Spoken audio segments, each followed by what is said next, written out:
buenas tardes a todos, muchas gracias por conectarse, ¿no? Un poco la idea de conectarnos es, de entrada, tanto Shosen-yuku, un poco la forma en la que nosotros hemos llevado siempre la enseñanza del Aikido, y creo que algo por lo que embonamos muy bien con Mizukase y Fernando, es que creemos fervientemente que detrás de la práctica de las artes marciales tiene que haber algún tipo de reflexión o formación que vaya más allá de simplemente pues el gimnasio, ¿no? O la repetición técnica de ejercicios. Por supuesto que no significa que quien no hace estas reflexiones pues no sea un buen arte marcialista, o no sea un buen practicante, o no sea un gran deportista. Simplemente creemos que es un agregado extra que puede suponer resultados a la hora de la formación y la enseñanza de las artes marciales, ¿no?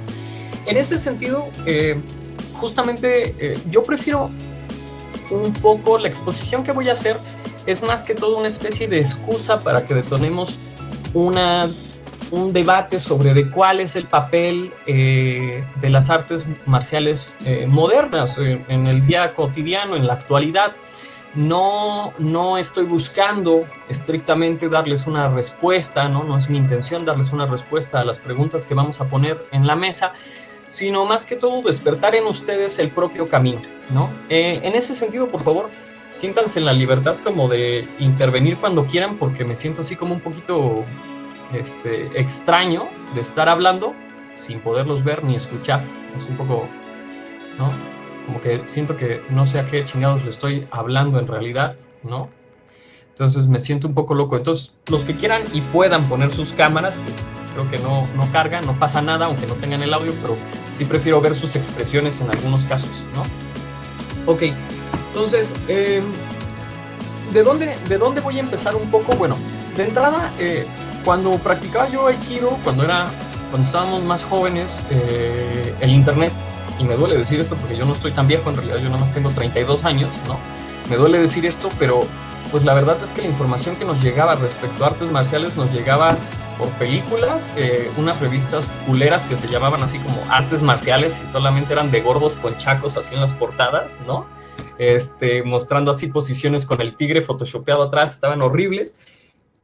O eran cosas de que alguien me trajo información de México, un libro, etcétera. Y en ese periodo, pues yo empecé a reunir libros que tuvieran que ver con artes marciales, ¿no? De aquellas épocas, pues conseguí, obviamente que yo buscaba los de Aikido, ¿no? De Aikido de Mitsugi Saotome, de John Stevens, de la esfera dinámica que en su época costaba como 800 pesos, me tardé en ahorrarlo, ¿no? Muchísimo para poderlos conseguir. Y eran realmente los únicos libros y los encontrabas casi en tiendas esotéricas, o sea, porque aparte de eso no te los vendían las artes marciales, no había pues forma de obtener información respecto a ellas que no viniera o que no estuviera asociada con las tendencias New Age y cosas de ese tipo, ¿no?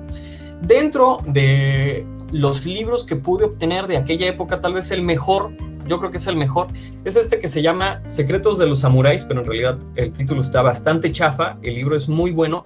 Fue creado por Oscar Ratti y Adele Westbrook, los dos historiadores de las artes marciales, ¿no? Especialistas en Japón, y en ese sentido el libro tiene una orientación histórica para entender las artes marciales, ¿no? Lejos a los enfoques que los practicantes usualmente tenían, que tiene que ver con cuál es la mejor arte marcial y cuál es la más legítima y cuál es la más antigua y los principios filosóficos de cada arte marcial. Este libro tiene que ver más con entender cómo se dieron los contextos históricos, sociales que llevaron al desarrollo de determinados tipos de artes marciales. Ahora, ¿por qué esto es relevante o por qué quiero empezar desde cosas muy antiguas para poder generar un debate contemporáneo?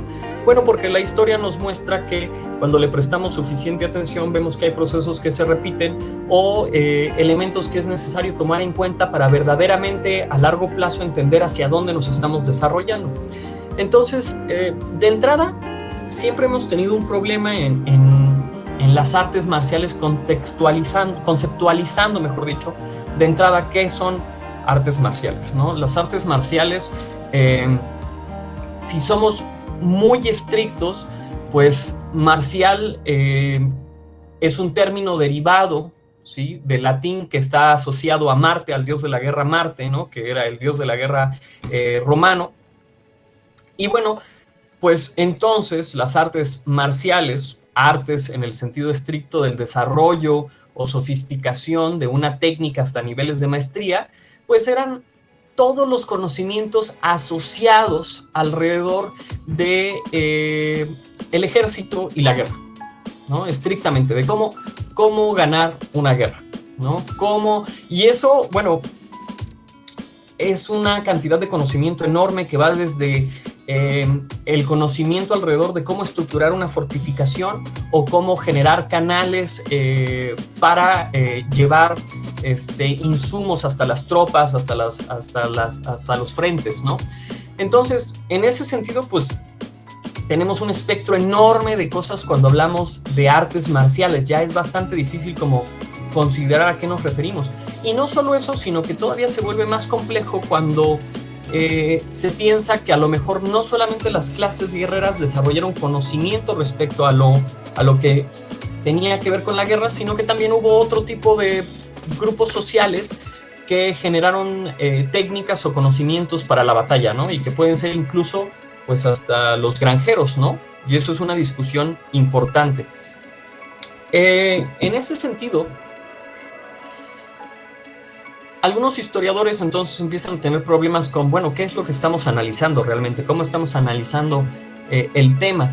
Y particularmente se empiezan a separar entonces en lo que concebimos como artes de combate, pensando que el combate solamente involucra a una persona frente a otra persona o diversos enemigos, ya sea armado o desarmado, pero en realidad estamos hablando de que las artes de combate ya no son un espectro tan grande, ¿no?, como la idea de artes marciales, ¿no? Artes marciales es un concepto enorme.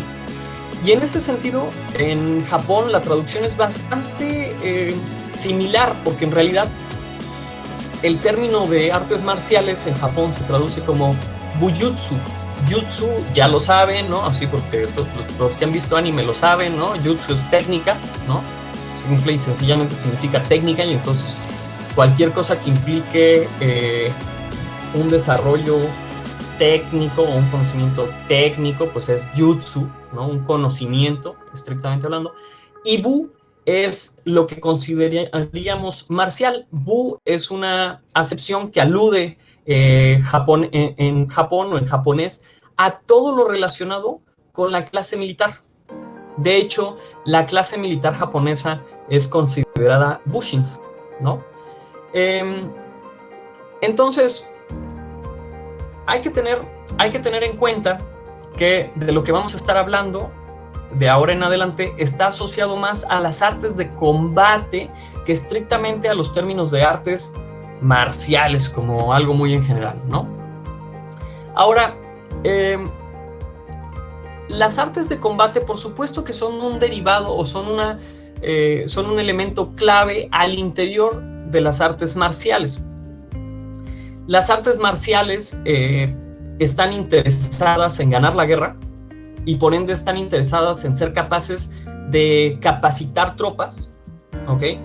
Pero las tropas no tienen toda la vida para ser capacitadas. Entonces, las artes marciales generales que se desarrollaron a lo largo de todo el mundo y en todas las culturas habidas y por haber, tienen que ver con formas de sistematizar conocimientos de la guerra para podérselas impartir a un grupo ya sea específico o amplio, ¿no?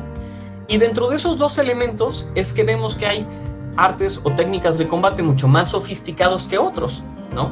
Entonces, para poner un ejemplo, pues era mucho más fácil a lo mejor que un granjero aprendiera a usar rápidamente una lanza, ¿no?, que es de combate de media distancia, que aprendiera a usar una espada, por ejemplo, ¿no? O, no sé, cosas no tan eficientes como un abanico de guerra, ¿no? Entonces, cada arte marcial que ustedes piensen en el mundo, cada forma de combate, por supuesto, tiene antecedentes históricos y culturales y tiene bien delimitado cuáles son los objetivos. Ahora, Las artes marciales japonesas se configuraron dentro de una estructura social muy particular.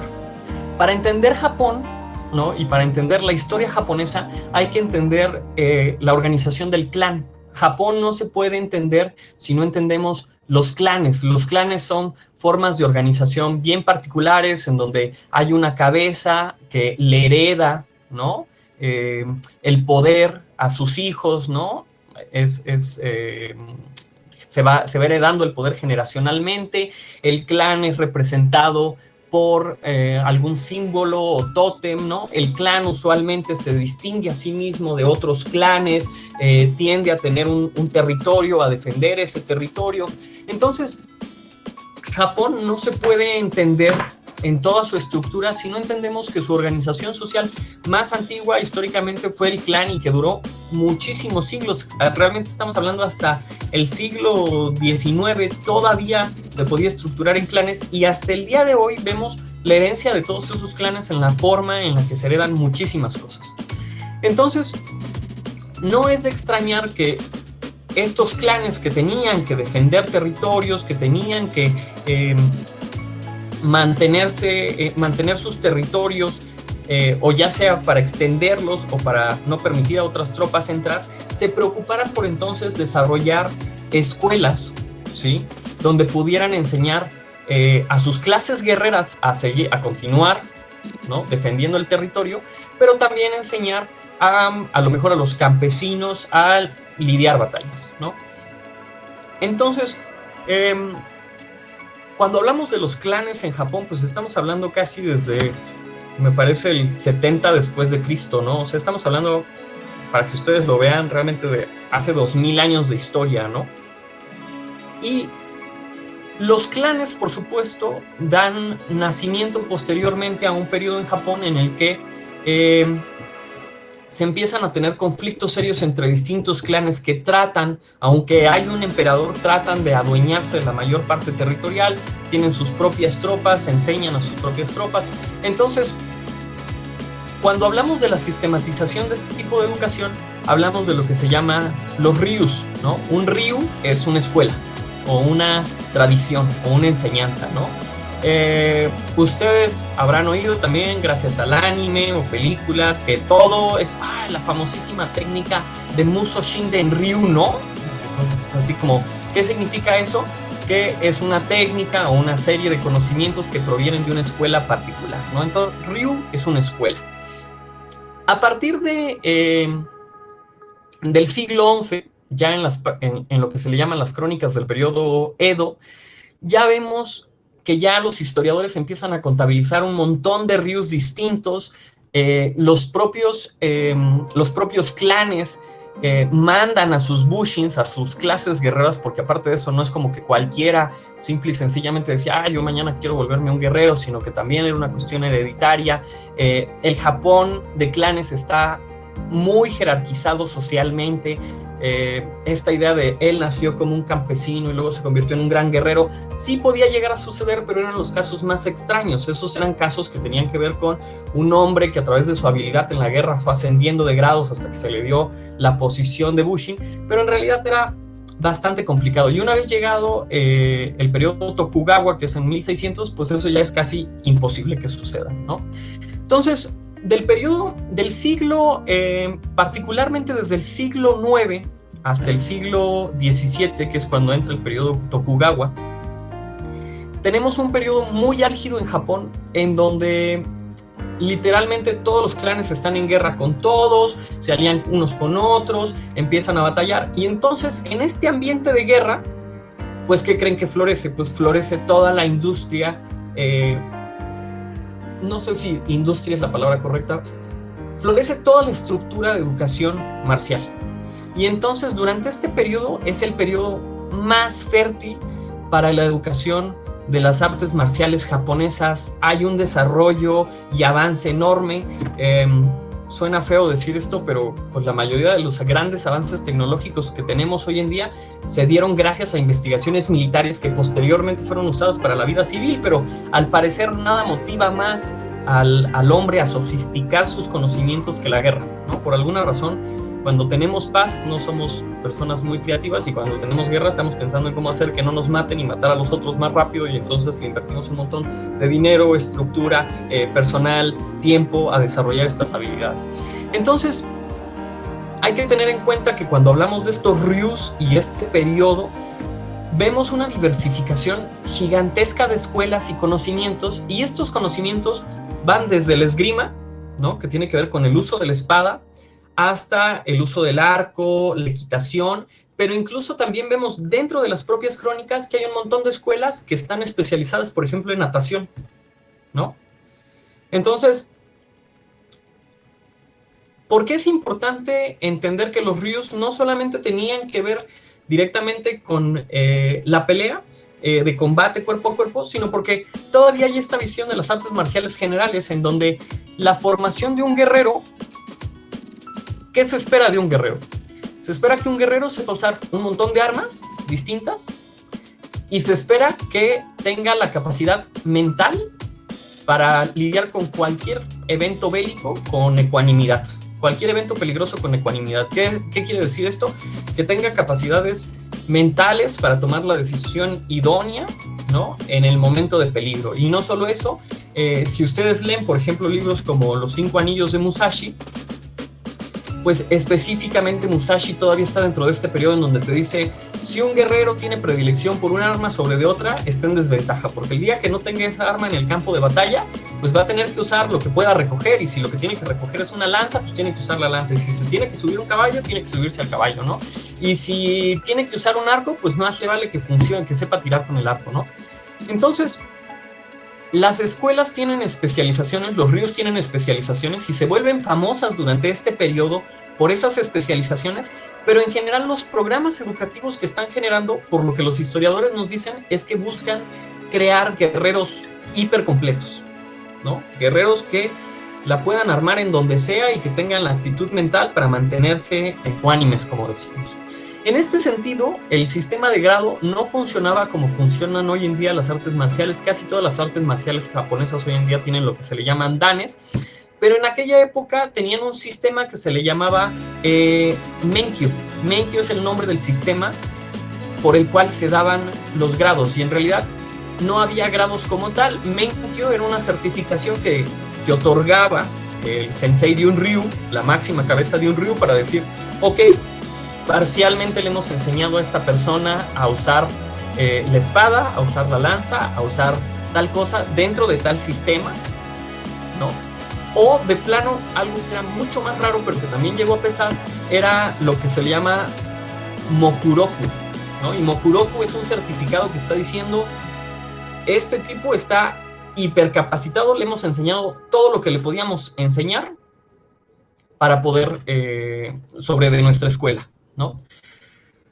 Obviamente, como les comenté, pues había un montón de ryus diferentes, todos ellos de alguna forma también competían política y económicamente por sobresalir, entonces querían demostrar que pues tenían la mejor escuela, que formaban a los mejores guerreros, porque eso involucraba que iban a recibir probablemente mucho más dinero, ya sea que los señores feudales pagaran más o invirtieran más en ese ryu para poder desarrollar a sus guerreros específicamente en esos conocimientos, en esas artes marciales. ¿Hasta aquí alguna pregunta, muchachos? ¿Alguna duda, idea? ¿Nada? Ok. No. Perfecto. No, realmente, nada más para comentar un poquito. Realmente el Menkyo era el nivel, digamos, el certificado inicial, ¿no? Este cuate ya sabe hacer tantas cosas y es capaz de tales situaciones. Después venía el Menkyo Kaiden, que ya era un certificado o un documento que te acreditaba como una persona que podía enseñar lo que la escuela representaba o las técnicas de la escuela, y al final ya venía el que tú comentas, que era como casi como un doctorado, ¿no? Por decirlo de algún modo. Y retomando un poquito lo que decía David, normalmente nosotros por la práctica que hacemos suponemos que todas las escuelas de artes marciales eran totalmente físicas. Sin embargo, había algunas escuelas que se dedicaban a la estrategia, básicamente cómo manejar grandes grupos de personas, cómo manejar ejércitos, cómo ocupar a tus diferentes guerreros, a los de a pie, a los de a caballo. Entonces no solamente era la cuestión del combate cuerpo a cuerpo, había otros elementos más complejos relacionados al manejo de personal, lo que ahora diríamos recursos humanos, ¿no? Sí. Nada más. Sí, sí, así es. Hay que tener en cuenta que, ¿por qué estamos repasando esto? Porque mucho del conocimiento que tenemos hoy en día sobre las artes marciales está increíblemente romantizado y tiene que ver con las películas y el cine y la literatura, pero la realidad es que estas personas enfrentaban los mismos problemas y conflictos humanos que tenemos hoy en día. Entonces, por ejemplo, cuando hablamos justamente de estas escuelas y estos certificados, pues ya desde aquella época había toda una serie de líos respecto a, pues, quién iba a dar las acreditaciones, qué significaba estar capacitado, qué no.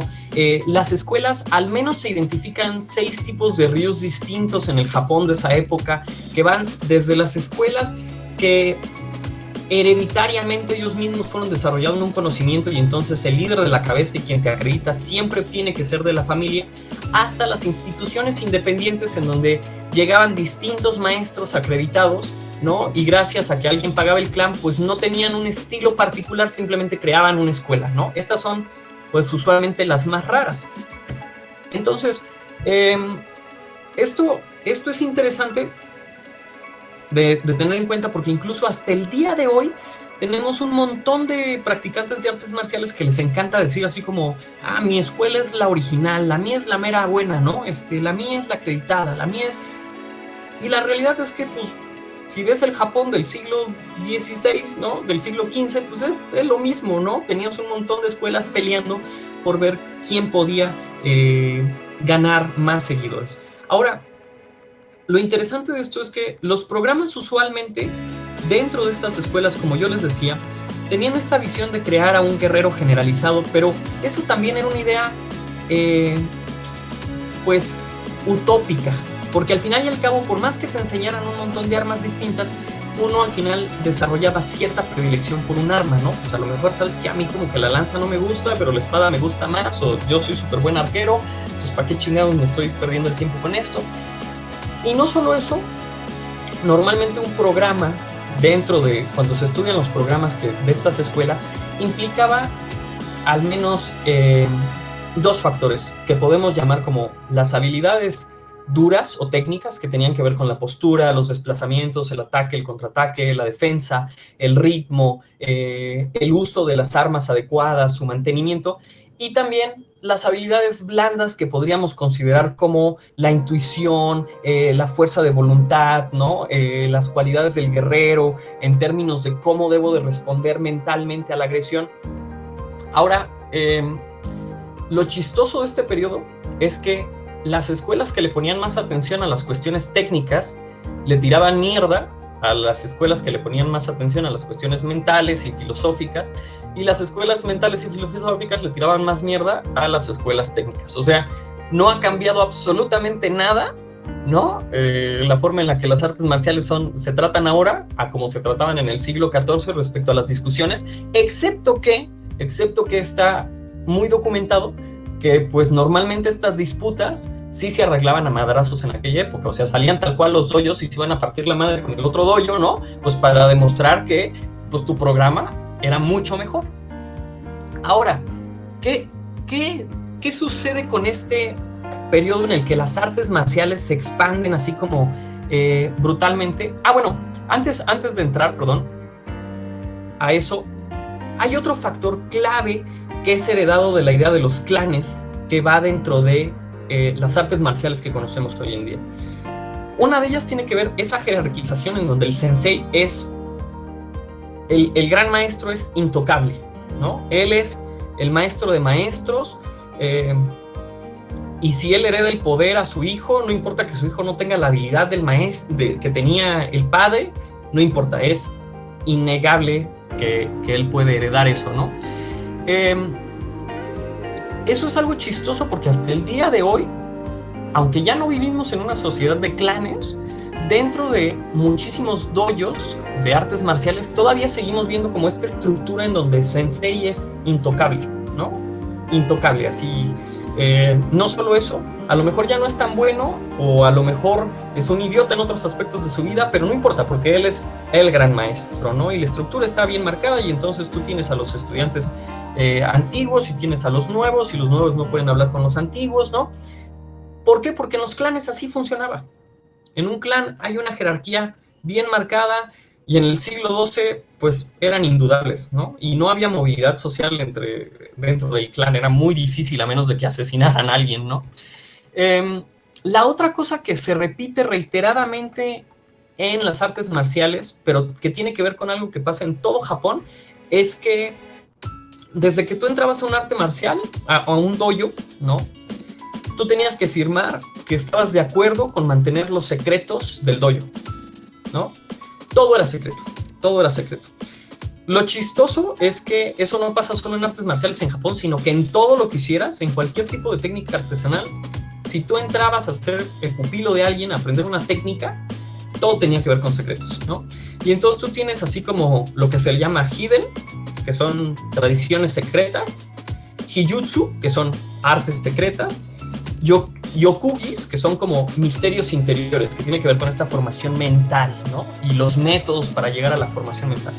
Ahora, para explicarles un poquito esto, o clarificarlo más, imagínense que incluso tenemos muestras de estos secretos en las artes teatrales, en donde un actor japonés pues escribe lo que su familia le pasó durante generaciones, métodos de cómo actuar, qué tiene que hacer sentir al público, cuáles deben ser las expresiones que tiene que mostrar en determinado momento, y él se la vive en todo el texto disculpándose así como de perdón por revelar los secretos tan antiguos de mi familia, ¿no? Y tú dices, ay, güey, pues, si nada más estás actuando, ¿no? Pero bueno, eso se puede ver en todo el Japón, en todas las tradiciones japonesas, ¿no? Desde la cerámica hasta la caligrafía, cómo se hacía la tinta, etc. Ahora, en las artes marciales tiene todavía y en las artes de combate todavía tiene más valor, porque tener ciertos secretos de formación te da ventaja respecto a otros en términos de decir, si no saben qué les estamos dando de comer a nuestros guerreros, cómo los estamos entrenando en esto, a lo mejor ellos nunca pueden ser tan buenos como nosotros. O dos, te da ventaja en un combate porque la otra persona no sabe qué estás planeando hacer. Y dentro del código del guerrero y todas estas mafufadas que se fueron aventando después con el tiempo, que en realidad siempre fueron ideales, o sea, en realidad en la práctica sí se mataban por el clan, pero no todos los samuráis fueron ni buena gente, ni ayudaban al prójimo, ni fueron honestos. O sea, muchos de ellos incluso practicaban pues, sus técnicas con gente inocente, ¿no? En ese sentido, se diferenciaban, por ejemplo, los secretos que tenían que ver como con una estrategia baja, como, pues le tiré pimienta en la cara, no sé, ¿no? Para que él no viera, o cosas que tenían que ver con simplemente el hecho de decir, yo puedo desenfundar más rápido, o yo puedo, o aprendí gracias a este método a cortar mucho mejor, o al ponerle tal cosa a la lanza o moverla de tal forma, puedo crear una especie de efecto visual que sí me permite que sea más difícil de bloquear, ¿no? Entonces, esto es algo interesante porque nos empieza a poner en contraste con cómo funcionan las artes marciales hoy en día, las artes de combate. Hoy en día, pues gracias al cine, al internet, creo que todos sabemos cómo patean en capoeira, cómo patean en Muay Thai, cuáles son las posiciones con las que se defiende un boxeador, cómo se mueve. No significa que las puedas hacer o que las puedas contrarrestar, pero cuando menos las sabes o las conoces, ¿no? Entonces, es chistoso porque todo esto pasa hasta el siglo XVII, cuando realmente el imperio Tokugawa bueno, el clan Tokugawa logra tomar control y nace lo que llamaríamos como el shogunato, ¿no? Logra tomar control y lo primero que empieza a hacer Tokugawa, muy listo claramente para mantener el control, es empezar a desarmar otras escuelas, otros ryus. Se da en 1588 un evento que se le llama la Casa de las Espadas, en donde literalmente pues todos los que no fueran afines al clan Tokugawa tenían que entregar sus espadas, ¿no? O sea, no vas a tener ni armas, ¿no? En ese sentido. Obviamente hay escuelas que se quedan, ¿no? Porque Tokugawa sigue considerando importante la formación de guerreros, pues, tan solo y simple, pues para seguir teniendo soldados para defenderse de potencias como puede ser el Imperio Chino o Occidente en aquella época. Pero resulta que a mediados del periodo Tokugawa, estamos hablando del siglo XVIII, de 1700 en adelante, pues hay un periodo de estabilidad y paz. Se prohíben los duelos con espadas, se prohíben como los asesinatos, ¿no? Muchos, ¿cómo se le llama? Pues simplemente se desmantelan a muchas guerrillas durante aquel periodo. Y entonces, ¿qué empieza a pasar con las escuelas de artes marciales durante este periodo de paz? Pues muchas de ellas se empiezan a volver muy sofisticadas, ¿no? Se empiezan ¿a qué me refiero sofisticadas? Se empiezan a hiperespecializar en la espada, en la lanza, en el caballo, en el lanzamiento pero al grado de que dejan de hacer las otras artes marciales y solo se dedican a un objeto particular o una técnica particular. Pero no solo eso, en ese periodo de paz, pues como ya no tienes que medir la eficiencia de tus técnicas en función de poder matar gente, o de defenderte, o de pelear, pues muchas de estas artes marciales empiezan a constituirse como... Voy a citar tal cual a un historiador que se llama Fujita Toko. Él fue un político japonés muy importante, nace en 1806 y muere en 1855. Y para ese periodo, ¿no?, que son principios del siglo XIX, él dice, con la prohibición y el decaimiento de las técnicas, se ha llegado a un estado de deterioro, de modo que los ejercicios con la lanza y la espada se convirtieron de modo creciente en una cuestión de gimnasia formal y coreografía disciplinada. La enseñanza del Bujutsu se considera francamente aburrida y casi sin sentido, ¿no? Y estamos hablando de principios del siglo en Japón. Y esto que les estoy diciendo es así tal cual, cita textual de esta persona, de Fujita Toko. Entonces, llegamos a tal punto que de tener 6 siglos en donde la mente humana y las escuelas estuvieron desarrollando esta especie de cómo vamos a pelear, con qué tipo de armas, cómo sorprendemos a la gente con las armas, qué tipos de secretos vamos a tener, cómo vamos a formar a nuestros estudiantes, pues llegamos a un periodo en donde se da tal pacificación que pues los ryus o las escuelas se pueden concentrar más en la filosofía, se inventan más como posiciones estéticas, coreografiadas, que no están mal, pero ya responden a otro periodo histórico. ¿Ok? A finales de la era Tokugawa es donde nacen, con consideraciones terminológicas, nuevas formas de artes marciales. Es hasta casi mediados del siglo XIX cuando empieza a haber ejemplos de la idea de Budo, Do ya como camino, y que lo que están tratando de hacer es diferenciarse de Bujutsu, que es técnica marcial, ¿no? Entonces ya se forma el Budo. Ahora, no quiero adentrarme en más consideraciones históricas. Yo sé que fui súper rápido, me fui saltando puntos, fui como entretejiendo una cosa y otra. No porque quiero enseñarles de historia de Japón, la verdad es que si les interesa verdaderamente ese tema, pues hay documentos muy buenos, ¿no?, que pueden leer, que vienen súper cronológicos y que les pueden dar una visión más clara, sino porque esto que acabamos de platicar me parece que es relevante para tratar de entender, y bueno, ¿qué pasa con las artes marciales hoy en día?, ¿no? ¿Qué tendríamos que pensar nosotros como formadores de artistas marciales o como artistas marciales o sistemáticamente si nos gusta practicar artes marciales? Y la idea no es darles una respuesta a eso, sino que ustedes empiecen a dilucidar estas preguntas. Ahora, de hecho, un video que me mandó Fer, bastante bueno, hablan de la contribución que Jigoro Kano tiene respecto a hacer este cambio en lo que se consideraban las antiguas artes marciales o bujutsus y el budo moderno, que tiene una visión, pues, uno, de conservación patrimonial de las tradiciones japonesas; dos, de consideraciones pedagógicas, enseñémosle a la gente a ser más saludable, a llevarse mejor con los otros. Las artes marciales modernas, entre comillas, están muy cargadas de una visión ética, de cuál es el papel. Pues tú ya no eres un guerrero, las armas de fuego vinieron a transformar todo este tipo de consideraciones, ¿no? Y tenemos una ruptura muy clara en el siglo XIX entre el bujutsu, estas artes marciales antiguas, no solamente el bujutsu del siglo XVIII, sino también entre las técnicas medievales de periodo de guerra, realmente en donde era necesario que tu técnica fuera eficiente, que pudieras derrotar al otro, que tuvieras una formación completa. Entonces, hoy en día, ¿qué cosas? Yo creo que estamos en una nueva revolución en términos de qué tenemos que considerar si queremos enseñar artes marciales y hacia qué camino vamos a tener con estas artes de combate. Entonces, ¿qué consideraciones vemos que son importantes o qué reflexiones podemos sacar de todo esto que hemos hablado hasta acá? La primera tiene que ver que si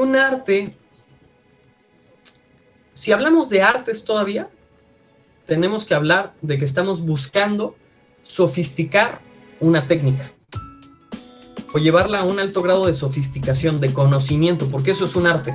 Ya sea en cualquier cosa que hagas, es una sofisticación de una técnica, ¿no? Por eso la pintura, la danza es un arte. Pero no solo eso, es un arte en términos que implican la creatividad. Si todavía queremos hablar de que lo que hacemos es un arte marcial, esto implica dos cosas. Una, tenemos que estar sofisticando algún tipo de técnica, aprendiendo a analizarla, hacerla, desarrollarla, hasta niveles que nosotros consideremos de maestría, ¿no? Es decir, que podemos enseñarlas y que aparte de eso, una y otra vez muestran que hay un nivel de eficiencia en ellas, sea cual sea el criterio que tengamos. Y dos, que involucran un proceso de transformación constante en donde expresamos quiénes somos, porque eso es parte del arte, es una muestra de tu individualidad. Las artes marciales son una muestra también de la individualidad, pero se están reconfigurando, y se están reconfigurando porque el mundo cambia, ¿no? Y entonces tenemos que ir a la par del mundo, de cómo estamos actualizando eso.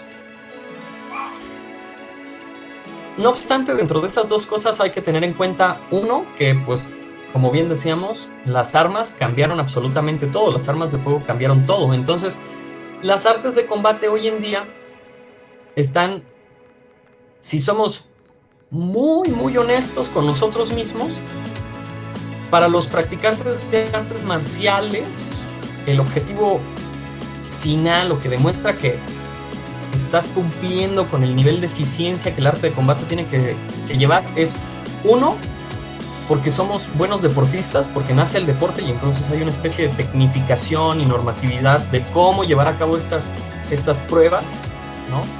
Y entonces, si tú ganas medallas, pues implica que eres un buen arte marcialista, que eres un buen judoka. Si eres olímpico, pues eres un gran judoka, ¿no? Si eres boxeador, pues bueno, aunque el boxeo como estrictamente es un arte de combate, pero no un arte marcial, pero si ganas un campeonato, pues eres un mejor boxeador que otro. O dos, cuando hablamos de la llamada defensa personal, pues lo más que podemos decir de defensa personal que se espera de un arte marcialista es que si unos tipos se la hacen de tos y no están armados, ni con cuchillos, ni con armas de fuego, o sea, es decir, una trifulca de bar, medianamente el arte marcialista salga bien, porque hoy incluso ya ninguna escuela te puede prometer pues, que salgas vivo de una pelea contra un ladrón que está armado o varios atacantes, ¿no?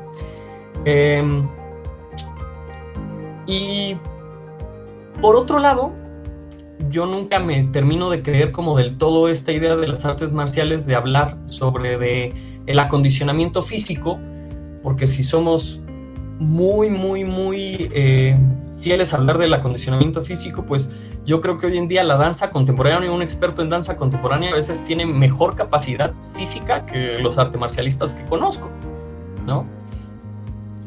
Entonces, eso, obviamente estas son consideraciones personales, pero esto de pronto hace que las artes marciales como que, aunque nos gustan y nos ayudan a socializar, no terminan de embonar del todo para mí. Siento que no logramos ser congruentes o acorde a lo que decimos. Incluso cuando hablamos de consideraciones filosóficas a través del ejercicio, pues muchas veces nos encontramos que estamos parcializando o disminuyendo esas consideraciones filosóficas, tal como cuando hoy en día hablamos de yoga, por ejemplo. Si somos muy estrictos cuando hablamos de yoga, el yoga es una serie de ejercicios corporales, pero que no tienen que ver realmente con el cuerpo estrictamente, sino que tienen que ver con la reiteración de un ejercicio para obtener resultados espirituales o religiosos, ¿no? Metafísicos de alguna forma, que están estrictamente relacionados con una visión del cosmos, en donde pues, tú quieres elevar el espíritu a un nivel en el que algún día puedas llegar a la iluminación. Y si tú ves las discusiones que tienen, por ejemplo, pues tal cual los hinduistas respecto al yoga, con la forma en la que hacemos yoga hoy en día, te dicen, pues es que eso que están haciendo ya no es yoga, es calistenia. Porque el yoga no está preocupado porque pues tonifiques tus brazos o que tus piernas se vean bien o que en el trabajo tengas paz mental, no, está preocupada en que espiritualmente, ¿no?, puedas ascender a través de estos ejercicios. Entonces, la pregunta que yo hago es un poco como estamos sufriendo en términos sociales una revolución mucho más dura que incluso la que tuvieron las artes marciales japonesas con este periodo de paz durante la era Tokugawa, o la que tuvieron las artes marciales posteriores a la Segunda Guerra Mundial, en esta idea pedagógica de desarrollar pues el espíritu, el deporte alrededor de estas técnicas japonesas.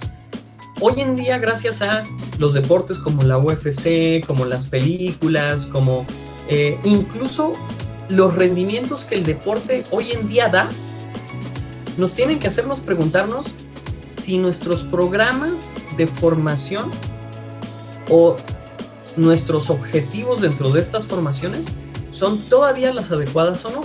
Y no me malentiendan, no estoy diciendo que, ¿saben qué? No hagan artes marciales, váyanse a hacer otras cosas, ¿no? Solamente tienen que ver con preguntarnos qué estamos haciendo al ir todos los días al dojo y practicar algo, ¿no? ¿Hacia dónde queremos llegar con esa práctica? Si me preguntaran a mí personalmente, yo ahorita siento que estoy en un periodo en el que creo que si queremos formar buenos artes marcialistas, y ahí viene la pregunta, ahí es donde quiero que ustedes intervengan un poco sobre esto y sobre las preguntas que nos podemos hacer. Yo creo que tendríamos que esforzarnos en formaciones físicas mucho más intensas, ¿no? En formaciones técnicas mucho más reflexivas. O sea, es decir, un buen arte marcialista para mí tendría que tener una condición endemoniada, cosa que yo no tengo, y si ven lo flaco que estoy, pero también un conocimiento técnico muy amplio. Y luego viene un factor que es el más difícil de desarrollar, que es la formación mental. Porque ¿cómo desarrollamos formación mental para individuos que tendrían que vivir que tendrían que tomar decisiones bajo ciertas condiciones de estrés, cuando esas condiciones de estrés no son deseables ya? O sea, es decir, imagínate que les dijera yo, para probar que tu aikido es bueno, ve y pártete la madre ahí con los de la central de abastos, ¿no?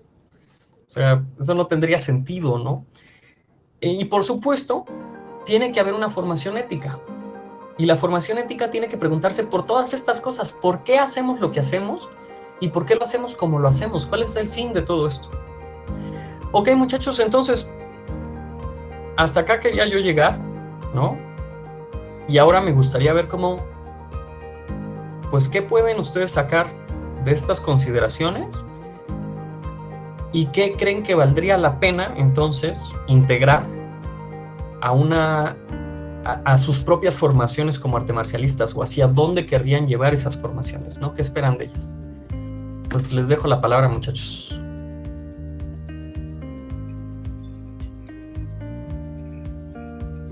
Ok, bastante interesante el planteamiento de David.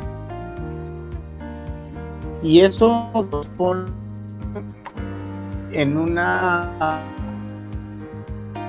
encrucijada, más en estos días de encierro, con la pregunta de dónde queremos llevar nuestra práctica. Y esto me lleva a una pregunta de hace unos 6 años, recién iniciaba yo. Llegó un señor con sus 2 hijos, preocupación,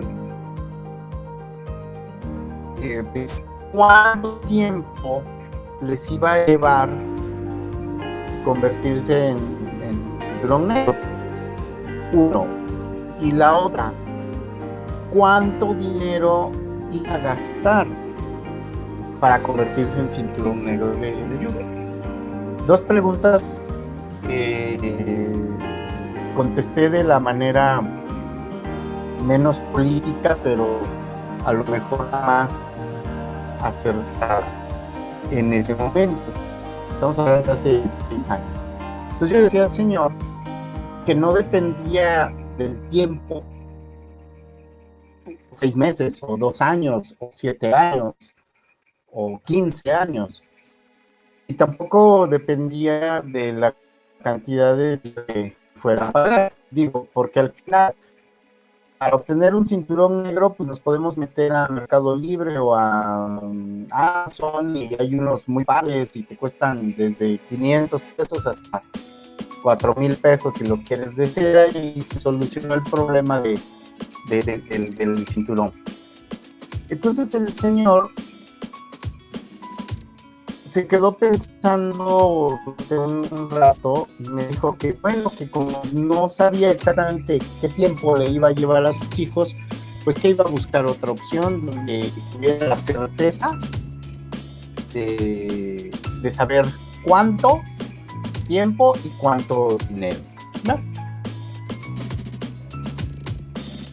Lo complicado de estas preguntas y de estos planteamientos es cuando nosotros nos sentamos a tratar de buscar una respuesta. Quiero convertirme en un gran competidor, quiero convertirme en un luchador, un peleador profesional, quiero convertirme en un profesor, o quiero aprender. Y eso nos lleva a más complicaciones, ¿no? En el caso mío, yo me puse hace 6, 7 años como objetivo enseñar judo a las personas. Y es una palabra, o es un concepto amplio, ¿no? Porque enseñar judo a más personas significa, o debería significar, que yo ya lo sé, o que yo ya lo domino. Y es cierto, tengo muchas deficiencias y mucho que aprender. Pero en mi caso es lo que yo me planteo. Si en el proceso hay gente que decide dedicarse y convertirse en un excelente o un gran competidor a nivel deportivo, en algún momento lo voy a tener que despedir y decirle, bueno, señor, usted quiere esto, ya aprendió lo mínimo necesario, váyase a otro lado, porque yo no lo puedo dirigir a ese nivel que usted está buscando. Y hay que ser muy honesto en esa parte, y a mucha gente se lo he dicho.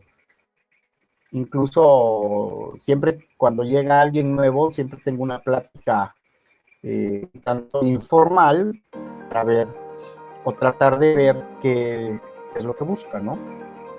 Han llegado personas que hicieron otras disciplinas, quieren aprender algo más. Han llegado personas que incluso me lo dijo, no, yo ya entrené en fútbol, entrené taekwondo, ya entrené kickboxing y quiero que me voy a convertir en luchador y normalmente a esas personas les doy las gracias, les doy la vuelta y les doy otras opciones, ¿no? ¿Por qué? Porque no es el propósito mío con el judo específicamente, ¿no? Curiosamente, en este proceso, cuando volvimos a coincidir Agustín y yo, y empecé a practicar aikido ya de una forma más constante, me replanteé muchas cosas en el dojo. Y uno de los elementos que yo me puse como objetivo es lograr que la gente que llegue al dojo tenga las habilidades necesarias y las capacidades para poder ir a cualquier otro dojo, en cualquier lugar, y disfrutar de la práctica, de la clase, de la sesión, en cualquier otro lado. Y creo que, por lo menos hasta ahora, en los lugares a los que hemos ido, nos ha ido bastante bien, ¿no? Es muy pretencioso decir, no, pues yo en 5 años voy a tener 3 campeones nacionales y voy a tener un sexto nacional, porque también las personas que llegan al dojo que no tienen este objetivo, no tengo cómo obligarlos o cómo presionarlo, o sea, no, tampoco es mi papel, en este caso como instructor, decidir qué es lo que la persona desea. Habrá quien llegue y me diga, yo sí quiero ser un competidor de alto rendimiento, le voy a enseñar quizá a 1 o 2 años, 3 años, y después de ahí ya tienes esto, vete a otro lado, porque nosotros aquí no tenemos esas capacidades, esas habilidades, y te vamos a detener, te vamos a trazar en tu objetivo, te vamos a hacer perder quizá tiempo, ¿no? Sin embargo, uno de los objetivos que sí hemos logrado es un grupo de practicantes que han mejorado desde el inicio, cuando llegaron sin saber nada, a este tiempo, ¿no? Y entonces, ayer cuando yo me doy cuenta que lo que en algún momento me planteé va funcionando. No sé hasta dónde vamos a llegar, quizá en otros 5 años ya podamos tener personas que estén compitiendo en los grandes circuitos. Sin embargo, yo en su momento me planteé enseñar lo que yo sabía de judo, lo que yo he estado aprendiendo a las personas que lleguen, ¿no? Y afortunadamente he llevado un registro desde que iniciamos, desde que llegó Caroline McDonnell, la primera alumna del club, y han pasado por el tatami 112 personas. Y de esas 112 personas, por lo menos puedo asegurar que algunos, quizá un 80%, quizá o más, aprendieron a hacer una buena rodada, a caer bien y a hacer por lo menos una buena técnica. Si ya por cuestiones personales, decisión personal, por cuestiones laborales, de estudio, de trabajo, no pudieron seguir, ya es una situación más allá de nuestro control, ¿no? Sin embargo, creo que de lo que yo me planteé en su momento, ahí vamos caminando, sí, pero vamos encaminados, ¿no? Ese es mi caso personal, ¿no? ¿Cuál es como practicante? Es mi personal como instructor. Como practicante, yo me doy cuenta que yo he descuidado muchas cosas. Y lo he platicado muchas veces con Agustín, porque llega un momento y afortunadamente hemos tenido sesiones de judo donde hemos estado 15, 18, y ya no me puedo dar tanto el lujo de dedicarme a entrenar yo. Tengo que estar al pendiente de los grandes, de los medianos, de los más pequeños, aún con más razón, y cambia la dinámica. Yo lo que necesito ahora es buscar un espacio para practicar yo y hacer actividades yo y mejorar yo, ¿no? Pero bueno, es lo que yo... Sí, te escucho, Fer. Gracias, Fer. Sí, en realidad, como les digo, todas estas... ¿Por qué empezamos con un recorrido histórico? Para que vieran que este tipo de consideraciones que estamos planteando ahorita no son nuevas. O sea, es decir, no estamos buscándole el hilo negro a esta discusión, ni somos unos herejes por pensar en estas cosas, sino que al contrario, dentro de la propia historia de las artes marciales, incluso las más tradicionales como son las japonesas, siempre hemos tenido esta especie de conflictos, de discusiones, de debates, y hay periodos históricos en donde hacerse estas preguntas es todavía más importante. Ahora, ¿por qué platico esto con ustedes y no con otros grupos? Bueno, de entrada porque yo sé muy bien la afinidad que tengo con Fer, la afinidad que tengo con Agustín, con su grupo. Yo sé que todos los que practican judo con nosotros en Mizukase, pues de entrada no nos atendemos a estas jerarquías como los clanes antiguos, somos mucho más pensantes respecto a pues, qué estamos haciendo ahí, ¿no? Ahorita las respuestas de Fer fueron muy buenas, porque lo importante no es la respuesta en sí misma, sino el hecho de que se lo están preguntando. Yo creo que el plantearte esas preguntas a ti mismo,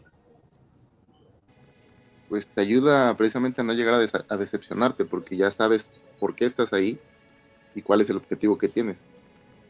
Por ejemplo, en mi caso, pues ya competí, ya entrené a nivel de alto rendimiento, ya pasó mi época de andar buscando pleitos por todos lados. Entonces, mi razón de estar ahí es como el judo, es como mi yoga para mí. Voy, entreno, salgo relajado, como si hubiera hecho mi entrenamiento espiritual y me voy, porque ya no tengo la intención de volver a competir o de volver a entrenar a ese nivel. Entonces yo creo que plantearse esa pregunta te ayuda a ti a no decepcionarte, porque te ubicas en lo que tú estás buscando. Claro. Y entender el hecho de que pues, realmente ningún arte marcial ahorita te garantiza conservar tu vida en cualquier situación complicada. Por lo menos te da herramientas para poder reaccionar de una mejor manera, tal vez. Así lo veo yo. Alonso, y por ejemplo, ¿qué creerías tú que vale la pena, por ejemplo, meterle invertirle más dentro de una clase para cumplir mejor con el objetivo, por ejemplo, que tú tienes, como de sentirte más pleno, o de sentirte mentalmente más estable, o de entrenar esas capacidades mentales, por ejemplo? En mi caso, yo siento que pondría un poquito más de randoris, más que competitivos, algo así más como de práctica de la técnica, pero como debe ser un randori, que es la práctica de la técnica, no una competencia. Okay. Y que también va a variar de acuerdo al objetivo que tiene cada quien, ¿no? Pues hay como dice Fer, hay personas ya más grandes que es la primera vez que hacen un deporte, y dudo mucho que ellos vayan con la intención de entrenar fuerte. Solamente es como de tener una actividad física y algo que les llama la atención, que nunca pudieron entrenar cuando eran más jóvenes o que les daba miedo. Entonces va a variar mucho de acuerdo al objetivo personal. Claro. Mira, creo que ahí dijiste algo muy interesante, Alonso, que tiene que ver con los objetivos personales de cada individuo. Si nosotros vemos otros espacios, por ejemplo, no sé, CrossFit, la gente que va a CrossFit sabe que se va a ir a putear, ¿no? O sea, sabe que se va a ir a madrear y que está ahí como para desarrollar su cardio lo más que se pueda y no sé qué. Y en CrossFit pues como son unos hijos de la chingada, casi casi te dicen, si tú te agotas demasiado haciendo CrossFit, es que esto no es para ti, entonces vete y haz otras cosas, ¿no? En las artes marciales antiguas operaba muy de la misma forma, como el hecho de decir, así es como se enseña acá, estos son los objetivos que como escuela tenemos, lo que tú quieras es, si aguantas bien y si no aguantas, pues vete, ¿no? Ahora tenemos que lidiar con una especie de grupos mucho más heterogéneos, en donde tenemos, como dices tú, desde las personas que van porque sí quieren volverse competitivos, hasta las personas que pues en realidad están buscando mucho más a lo mejor pues un evento para relajarse, para activar el cuerpo, articularse. Entonces, eso pone muchísimas preguntas respecto a cómo tenemos que enseñar y cómo tendríamos que estructurar una clase o un programa de clases. Porque entonces, ¿qué sucede?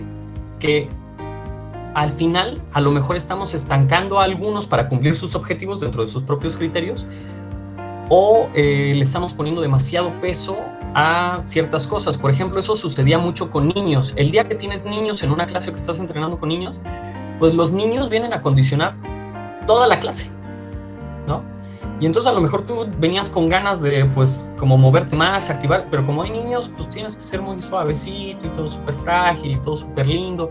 Y si vas a entrenar, no sé, 4 horas, pues nada más entrenaste 1 hora y media, ¿no?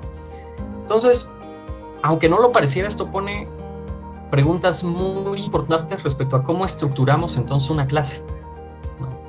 ¿Alguien más, muchachos? ¿Preguntas? ¿Dudas? ¿Comentarios? Nadie los está calificando, no se preocupen. Les van a ponerse. A ver, con respecto al ¿cuál es la motivación que tiene cada persona para practicar la disciplina? Pues creo que ese es un tema muy individual, ¿no? Cada quien va a llegar al lugar a practicar y va a hacer su propio camino, ¿sí? Nosotros como instructores tenemos una función de mostrar lo que conocemos. Cada uno vamos teniendo diferentes formas de expresar y de enseñar. Realmente a nosotros, así específicamente, por lo menos a nivel personal, nadie me dijo, tú tienes que enseñar así, hay una mecánica, hay una escuela que debes de seguir con estos puntos, este y este otro, para enseñar, ¿sí? Y te vas a encontrar con personas que sí quieren ser competidores, vas a encontrarte con personas que son de tal o cual preferencia, ¿sí? Yo lo que pienso es que yo voy a brindar lo que yo sé, lo que yo conozco, lo que yo voy a tratar de transmitir mi filosofía, mi forma de ver las cosas, y habrá alumnos que estén de acuerdo con eso y van a seguir conmigo. Y habrá personas que tienen otras afinidades, otros gustos, otros deseos, y van a buscar, ¿sí?, al maestro que les dé lo que ellos quieran. Precisamente por eso hay tantos ríos, por eso hay tantas escuelas, ¿sí? Habrá quienes quieran ser competitivos y les guste pelear y no les importa si se rompen una pierna, un brazo, la cabeza, se hacen orejas. Se van al CDCOM a entrenar durísimo y se convierten en campeones. Está bien. O sea, ellos van a encontrar el lugar. Nosotros estamos ofreciendo, ¿sí?, o fue la finalidad con la que nosotros partimos de unirnos, Fer y yo en su momento, de crear una escuela donde enseñáramos un poquito de todo, desde nuestro punto de vista, desde nuestra percepción. El que quiera ser competidor, ok, vamos a tratar de guiarlo, porque nosotros tuvimos experiencia y podemos en un momento determinado guiarlos. ¿Hasta dónde? Hasta donde nosotros tuvimos o hemos hecho cosas, ¿sí? Podemos compartir el caso de Zafra, que tuvo muchísima experiencia como competidor de alto rendimiento, que también eso dentro del dojo nos da mucho valor. Cada persona tiene algo que aportar, aunque no sea el instructor principal, el simple hecho de que tú compartas con él nos va a permitir, ¿sí?, esta integración, el recibir cada experiencia. Y eso a nosotros, como instructores, nos va también fortaleciendo, porque lo que no conocemos o lo que no hacemos o lo que no hicimos, lo podemos recibir de otras personas y lo podemos replicar. Cuando asistes a seminarios, cuando asistes a eventos, muchas veces o no necesariamente lo aprendes todo del instructor que está o el maestro que está dando la clase.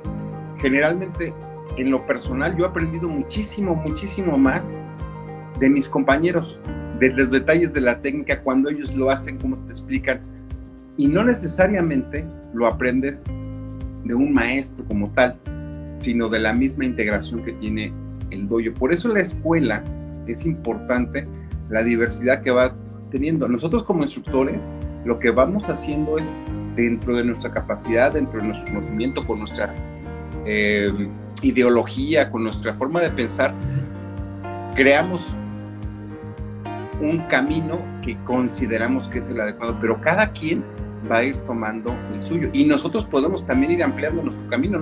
No nos quedamos con este cachito y así como yo digo, así es, punto. No, o sea, tenemos que tener esa elasticidad, esa capacidad de poder ampliar y recibir y decir, bueno, esto sí también lo tengo que tomar en cuenta. Yo no había pensado que a lo mejor hay personas que les gusta entrenar durísimo. Como les digo, pues yo no me atrevo muchas veces a entrenar durísimo, sobre todo cuando hay personas que no tienen la capacidad de hacerlo. Y sin embargo, no quiere decir que no lo pueda hacer. Ya hemos tenido algunas prácticas donde nos juntamos y ya un poquito más avanzados le hacemos cositas quizás más especiales. A veces nuestra condición física, habilidades, no nos permiten, ¿sí?, estar al mismo nivel, pero sí te puedes superar de alguna manera. Por eso la importancia y la integración del grupo. Es un camino que estamos siguiendo. Ahorita acuérdense que ya no somos nada más el jutsu, la escuela, la técnica, sino buscar complementar la parte técnica también con una parte filosófica. Como bien dice David, o sea, si hoy por hoy me quiero defender de alguien, pues las artes marciales son muy relativas. Lo más probable es que alguien te ataque quizás con un arma, y entonces ahí viene la parte de la filosofía, de decir, bueno, pues ten la calma de poder decir, ¿sabes qué? Pues ahí, ¿quieres mi reloj? Pues ahí está, mira, te lo doy. ¿Quieres mi celular? Pues ahí te lo doy. Que lo decimos, pero ya en el caso de vivirlo, es bien complejo, ¿no? En ese momento, ¿qué es lo que va a tu adrenalina que vas a generar? O te paralizas o te alocas y a lo mejor te pones a pelear, y a lo mejor una situación que no era de tanto riesgo, tú mismo la conviertes en algo de súper riesgo, ¿no? Muchas veces el que la persona traiga un arma, a lo mejor un cuchillo, es para amagarte, para que te dé esa convicción de darle, ¿sí? Si tú no me das tu cartera, yo te puedo picar, ¿no? Sí. Alonso creo que levantó la manita. Ajá. Sí, pero que acabe no, perdón. Ajá. Okay. Entonces, en ese aspecto, como les digo, está la parte filosófica. O sea, como artes marciales, hoy por hoy, si tú quieres dedicarte a pelear con la gente, pues mejor cómprate un arma, ¿no? Un arma de fuego, sobre todo, que es más rápida. A lo mejor la puedes esconder y sacarla y ganarle en velocidad a otro en el uso con un arma de fuego, por ejemplo, ¿no? Porque también ya estamos en una época en que eso es a lo mejor más como defensa personal, claro, lo más eficiente, ¿sí? Si vamos a buscar eficiencia, tenemos que irnos a ver eso, ¿ok? Entonces, desde el punto de vista, ¿qué es lo que nosotros estamos haciendo como escuela, o lo que yo veo, es hacer una actividad física que te dé la tranquilidad y que tú veas y experimentes con tu cuerpo cosas, ¿sí?, que son muy interesantes, ¿no? El que tú puedas rodar, que te puedan proyectar, que te puedan tirar, y que no tengas riesgo de físicamente salir lesionado. Y mentalmente estar con esa tranquilidad de que, bueno, yo sé, quizás si se me llegue a presentar una situación, pueda actuar con cierta tranquilidad, decir, bueno, yo puedo, pero no hago, ¿sí? Muchas veces nosotros en el Aikido sobre todo tenemos esa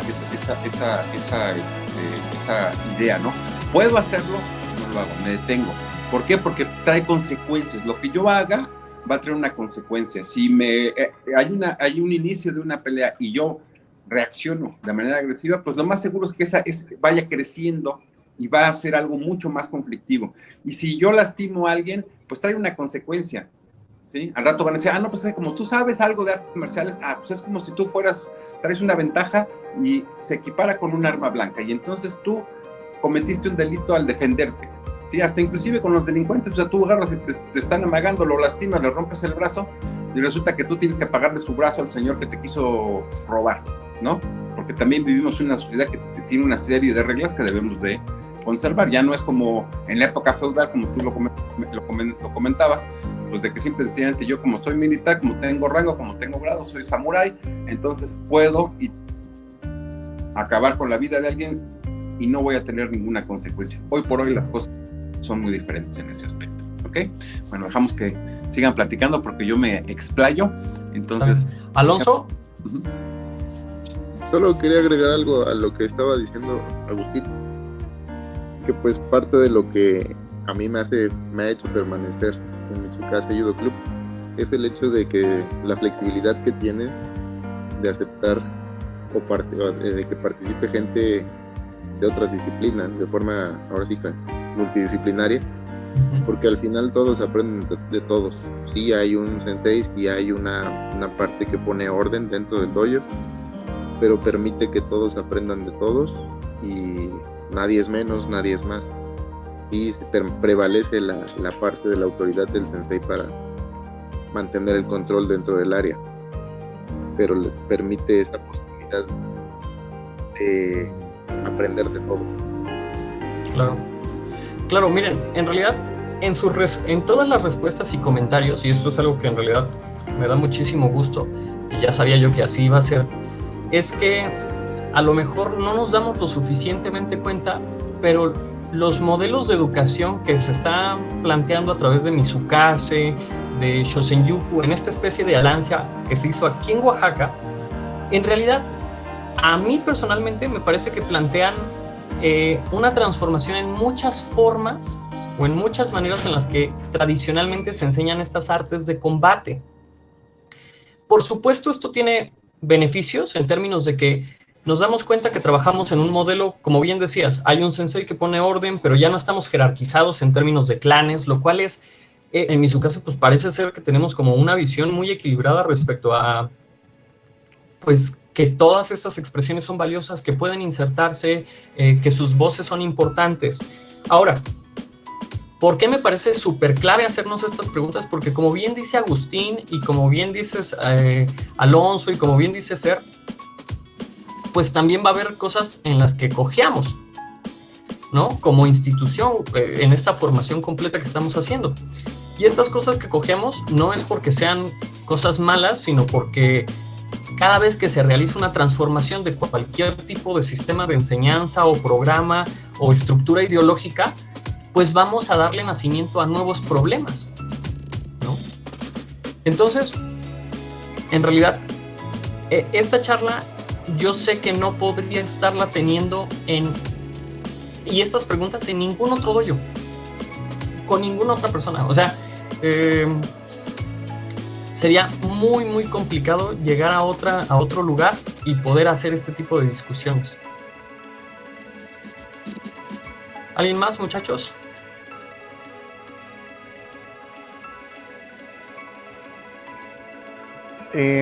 Voy yo. Pues mira, uno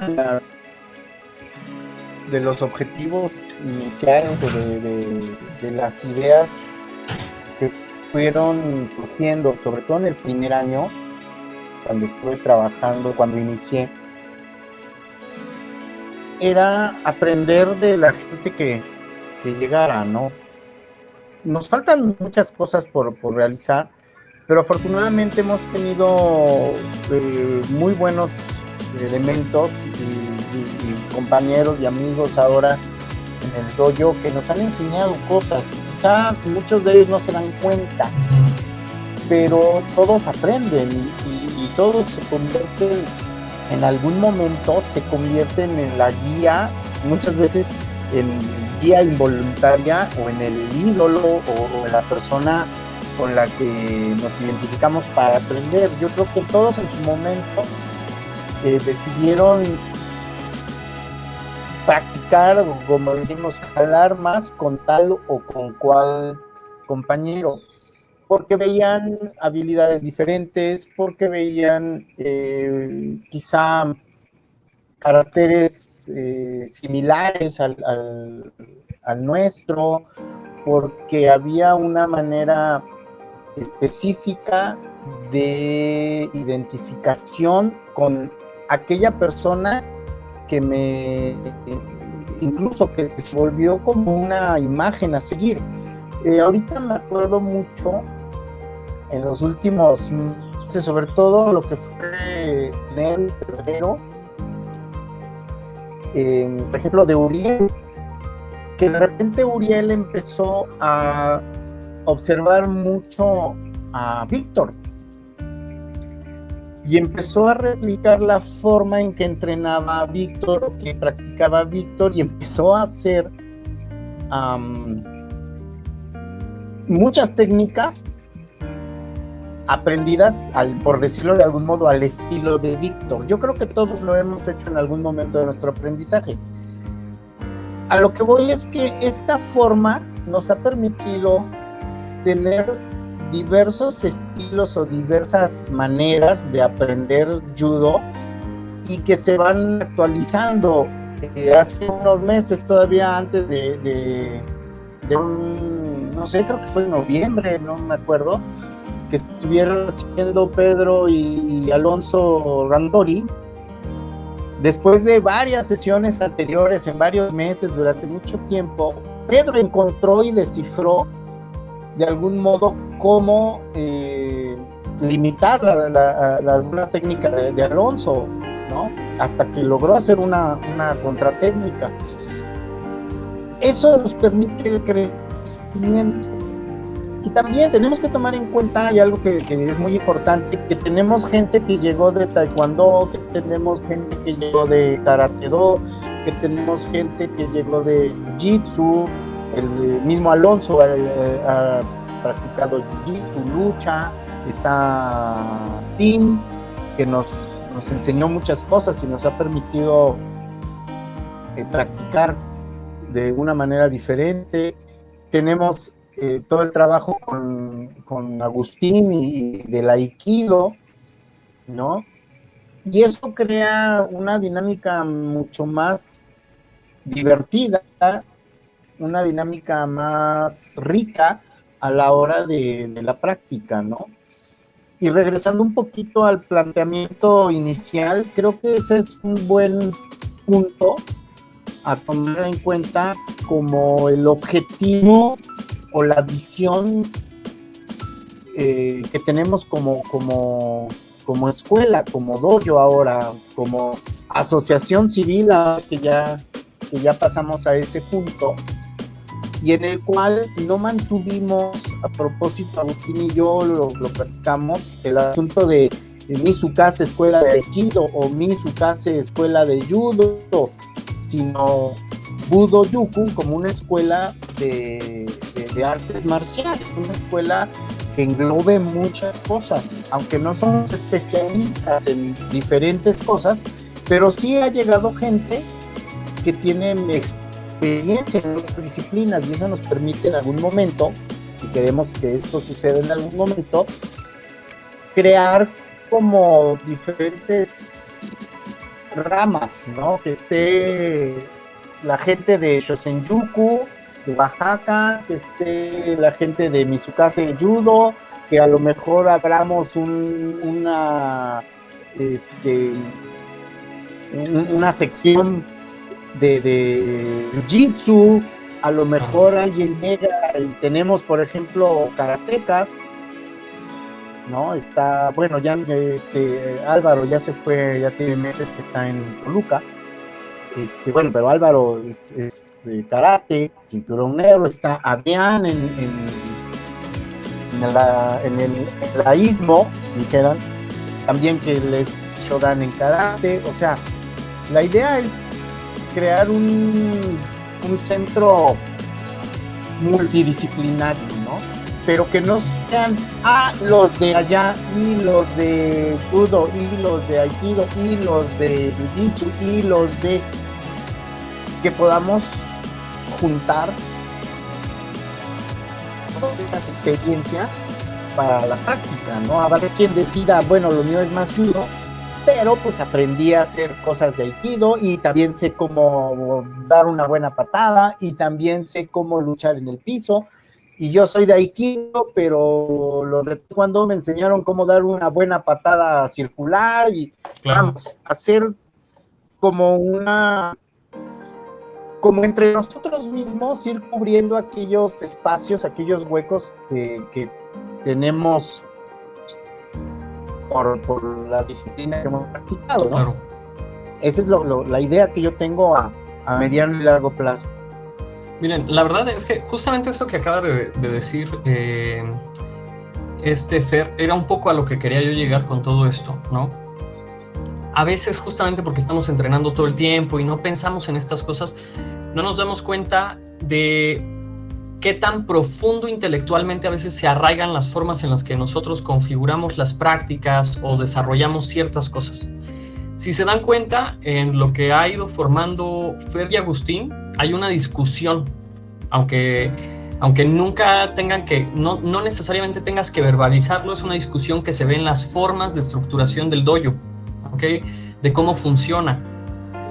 Es claro que, aunque se está tomando un camino hacia esta idea de las artes marciales mixtas, no tiene que ver con este movimiento de artes marciales mixtas en donde el chiste estén como al diablo toda la tradición, no nos importa un carajo, no tenemos que reflexionar, el chiste es que sirvan, que podamos competir, y si tú tienes que aprender piso, parado, de pie, judo, etcétera, ya no nos importa ni cómo se llama, el chiste es que tú lo aprendas, ¿no?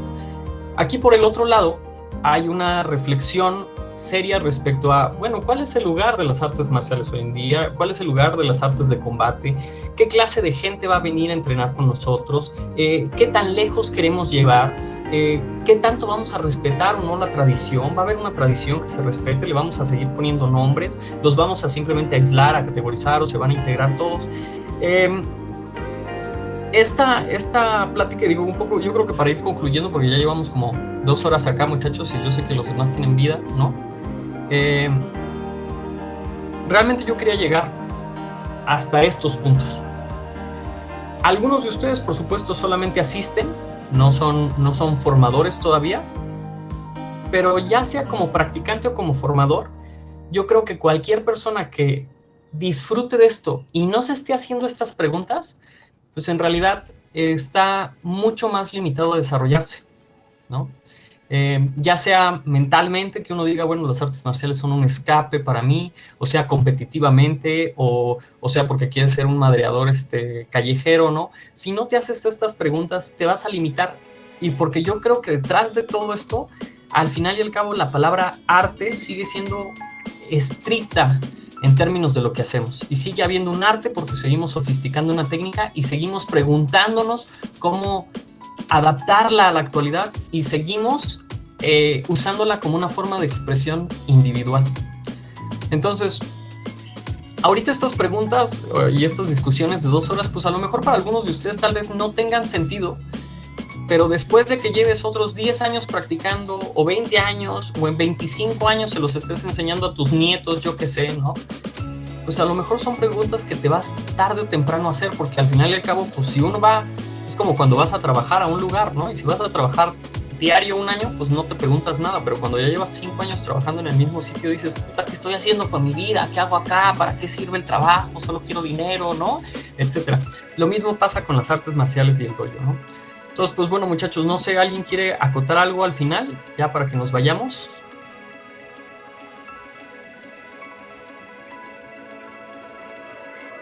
Toc, toc. Sí, sí.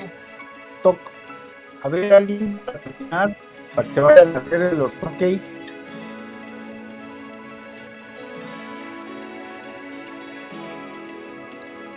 Bueno. Uy, andan muy motivados. Sí, no, ya. ¿Ya me oyen? Ok, pues vamos a dejarlo en reflexión. Vamos a dejarlo en reflexión. Hay muchas cosas que pensar. Ya estamos a unas semanas de regresar al dojo. Obviamente con muchos cambios y muchas cosas que tenemos que reincorporar con este asunto del COVID. Vamos a regresar a hacer mucho Uchikomi, mucho Tandoku Renshu, estudios y entrenamiento individual. Dirían nuestros amigos de Vox, hacer sombra en lo que esto nos va ayudando, ¿no? Pero sí nos plantea también esta situación del COVID, nos plantea retos nuevos en cuanto a enseñanza, aprendizaje, la misma práctica, y cómo vamos a llegar al judo, o al aikido, o al piso, al newasa que veníamos haciendo, ¿no? Eso nos va a plantear retos diferentes. Pero bueno, pues por mi parte ya es todo. Pues me da gusto que nos hayas platicado, David. Siempre es un privilegio escucharte y muy, muy intensa la plática, porque son cosas que a veces no nos planteamos a nosotros mismos, ¿no? La autocrítica y el análisis es de lo más difícil de hacer. Por eso mejor nos hacemos patos y no lo hacemos. Pues bueno, entonces muchachos, pues muchas gracias por haberme escuchado en mis debrayes, ¿no? Como les dije, esto es algo muy personal. Yo siempre he sido de demasiada neurosis. Yo tengo que pensar por qué hago lo que hago y cómo lo hago. O sea, yo no puedo simplemente como botarme a la repetición insensata, porque yo creo que nos vamos a morir, y entonces como que yo siento que hay que pensar que no se trata de ir todos los días a hacer algo nada más porque sí, ¿no? Uno tiene que tener una razón detrás de eso, sea la que sea. Entonces, pues muchas gracias por haberme escuchado en estos debrayes. Si alguno está interesado como en cuestiones terminológicas o de historia del Japón y estructuración de las artes marciales, voy a buscar este libro en PDF. Si no lo encuentro, con mucho gusto lo fotocopiaremos y ya se los paso en fotocopias. Es muy buen libro, pero son casi 600 hojas, ¿no? Entonces, bueno, pues muchas gracias, caballeros. Me dará mucho gusto ya volverlos a ver en el dojo, porque ya hace falta unos madrazos. Bueno, pues muchachos, creo que entonces eso es todo por hoy, ¿no? Cuídense mucho, nos estamos viendo, nos veremos pronto.